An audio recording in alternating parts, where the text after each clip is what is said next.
Meil on alustav startup. Toodame andmetöötlustarkvara ja seadistame seda vastavalt klientide soovidele. Oleme väiksed, aga jõuame palju. Ma õpin ülikoolis arendust ja üht põnevat kooliülesannet lahendades sattusin koodi otsa, millega ise robotvõrgustik teha. Päris oma botnet. Ega ma seda alguses täiesti tõsiselt võtnud. Tegime lihtsalt kursakaaslastega katsetusi. Hetkel näeme Ameerika turuga vaeva. Peame tõestama, et saame suurte klientidega hakkama. Kuu jooksul kogusime oma robotvõrku piisavalt ruutereid, valvekaameraid, külmkappe, elektripirne, helisüsteeme ja, ma ei tee nalja, saunakeriseid, et sellega oleks võimalik päriselt midagi ära teha. Me oleme seda ettevõtet 6 aastat ehitanud. Tehtud on palju tööd ja just tundus, et hakkab päriselt minema. Minu võimuses on panna need seadmed edastama lihtsaid päringuid, nagu kellaaeg.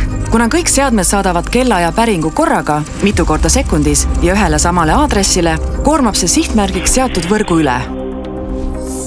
Iga soovija saab meie kirjutatud avalikku koodi ise kasutada, makstes minutipikkuse tõkestuse eest 10 eurot.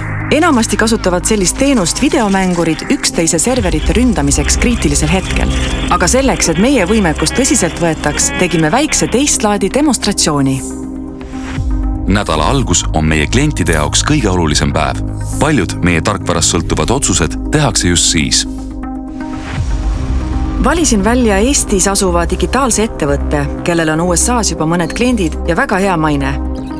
Ja reklaamisin Redditi foorumis välja nende lehe jälgimiseks kindla kellaaja ja kuupäeva. Uudis ebastabiilsusest levis sotsiaalmeedias. Mitmed kliendid ähvardasid lahkuda. Paljud katkestasid ülesseadmise. Sealhulgas üks mõjukas meediafirma, kes oma väljaandes selle kohta pika loo avaldas. See võis maksta meile kogu USA turu. Loomulikult ei olnud see isiklik. Nad lihtsalt sattusid olema meie eesmärgile vastav ettevõtte. Kõik läks nagu pidi. Tekkinud on esimesed püsikliendid ja äri läheb vaikselt käima. Samas ega ma sellega rikkaks saada ei plaani. Ehk õnnestub botnet kunagi maha müüa. Ja et asja ka veidi tragikoomiliseks teha, pärast rünnaku allikaid analüüsides selgus, et osa IP-aadressidest tulid meie kontorist. Meie oma külmkapp.